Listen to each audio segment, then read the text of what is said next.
masuk pada pembahasan pertama, karakteristik utang obligasi. Karakteristik utang obligasi ini terbagi menjadi 6. Pertama, periode. Obligasi kemudian memiliki jangka waktu jatuh tempo yang beragam, mulai dari 1 tahun sampai 10 tahun. Umumnya, investor kemudian cenderung memilih aset yang memiliki periode jatuh tempo pada jangka pendek karena memiliki risiko yang cenderung lebih kecil. 2. Terdapat kontrak. Karakteristik obligasi selanjutnya adalah adanya kontrak atau identur. Saat berinvestasi obligasi, kemudian terdapat sebuah kontrak yang berisi hak serta kewajiban pihak penerbit serta pemegang aset. Kontrak ini sendiri mencakup ketentuan serta berbagai batasan dalam bertransaksi. Adapun ketentuan terkait pembelian dan penjualan aset tetap perusahaan, penarikan pinjaman, pembayaran dividen, dan lain sebagainya. Adanya kontrak ini kemudian akan memberikan perlindungan bagi para pemegang obligasi. Karakteristik obligasi selanjutnya ialah nilai utang pokok serta nilai nominal yang harus penerbit bayarkan kepada para pendana. Saat jatuh tempo, penerbit kemudian akan membayarkan nilai utang pokok sesuai dengan ketentuan yang ada di dalam kontrak. Dalam hal ini, pihak penerbit kemudian akan mengemukakan kebutuhan dana serta besaran dana berdasarkan kepada kebutuhan cash flow hingga pada kinerja perusahaan. 4. Adanya coupon rate. Setiap produk ini kemudian akan memberikan coupon rate ataupun bunga yang akan investor peroleh dalam suatu periode tertentu. Dalam hal ini, investor kemudian akan memperoleh kupon setiap 1 bulan, 3 bulan, 5 bulan, juga 1 tahun, sesuai dengan kesepakatan dengan pihak penerbit produk obligasi. 5. Keuntungan dalam bentuk kupon atau bunga.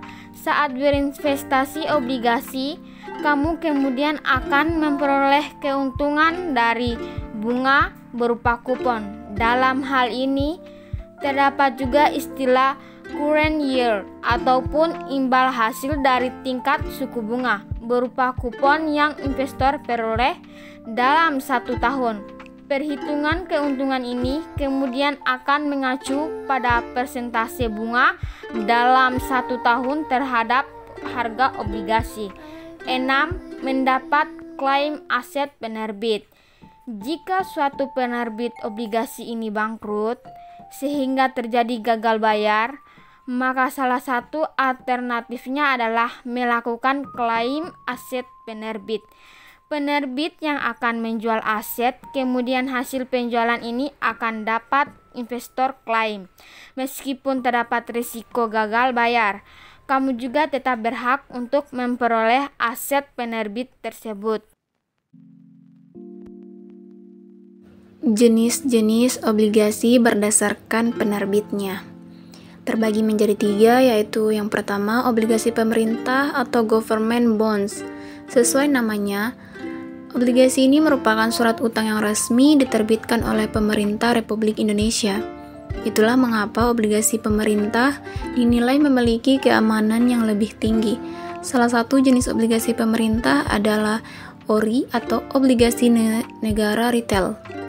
ORI adalah salah satu instrumen surat berharga negara yang penjualannya bisa kamu akses melalui ESBN sebagaimana dilansir dari situs resmi Kementerian Keuangan Republik Indonesia.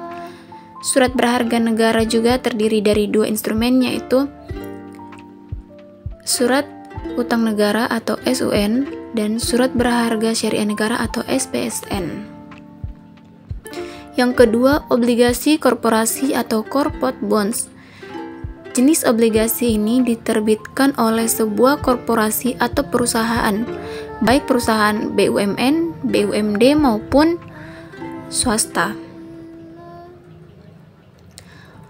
Alasan perusahaan memilih untuk menerbitkan obligasi adalah karena pasar obligasi biasanya memiliki ketentuan yang lebih mudah serta bunga yang lebih rendah. Salah satu resiko obligasi korporasi adalah ketidakmampuan perusahaan dalam membayar kewajibannya, yaitu kupon obligasi maupun pokok obligasi.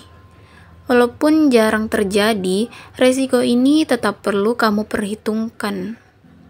Meskipun begitu, obligasi korporasi juga memiliki kelebihan, yaitu bunga yang ditawarkan obligasi umumnya lebih tinggi daripada bunga yang diberikan deposit. Masuk ke poin ketiga, yaitu obligasi pemerintah daerah atau money capital bonds. Obligasi daerah adalah surat utang yang diterbitkan oleh pemerintah daerah melalui penawaran umum di pasar modal. Biasanya, obligasi ini diterbitkan untuk membantu pemerintah daerah dalam merealisasikan program pembangunan. Bagi pemerintah daerah yang ingin menerbitkan obligasi, mereka harus memenuhi beberapa persyaratan dari pemerintah pusat. Salah satunya adalah kesediaan pembayaran pokok dan bunga sebagai akibat penerbitan obligasi daerah. Jenis-jenis obligasi berdasarkan prinsipnya terbagi menjadi dua, yaitu yang pertama, konvensional. Obligasi yang dikelola secara konvensional diklaim pula surat utang. Para investor akan mendapatkan pembayaran kupon setiap bulannya hingga jatuh tempo yang sudah dipengaruhi. Yang kedua, syariah. Tidak sinkron halnya menggunakan produk yang dikelola dengan prinsip syariah, sebab obligasi adalah berupa uang sewa. Perhitungan imbal hasilnya sinkron dengan prinsip syariah. Pembahasan ketiga, akuntansi obligasi. Pengertian surat utang atau obligasi. Surat utang atau obligasi merupakan salah satu efek yang tercatat pada bursa di samping efek lainnya seperti saham, suku, efek beragam aset, dan dana investasi real estate. Obligasi sendiri dapat dikelompokkan sebagai efek yang bersifat utang di samping suku. Obligasi juga dapat dijelaskan sebagai surat utang jangka dari pihak yang menerbitkan utang membayar imbalan dalam bentuk bunga pada suatu periode tertentu serta melunasi pokok utang pada waktu yang telah ditentukan pada pihak pembeli obligasi tersebut. Risiko hutang jangka panjang. 1. Semakin lama jangka waktu peminjaman dana dan pelunasannya, maka risiko juga akan semakin tinggi. 2. Hanya dapat memperoleh sumber dana yang terbatas dari hasil pinjaman. 3. Hutang merupakan beban tetap yang harus ditanggung oleh perusahaan. 4. Memiliki tenggang waktu jatuh tempo pembayaran hutang yang sudah pasti atau tetap. 5. Kemungkinan nilai saham perusahaan akan turun akibat tingkat tinggi atau rendah jumlah pinjaman. Keuntungan hutang obligasi terbagi menjadi 3. Yang pertama, bunga obligasi yang lebih rendah apabila dibandingkan dengan dividen yang harus dibayarkan kepada pemegang saham. Kedua, mengurangi kewajiban pajak.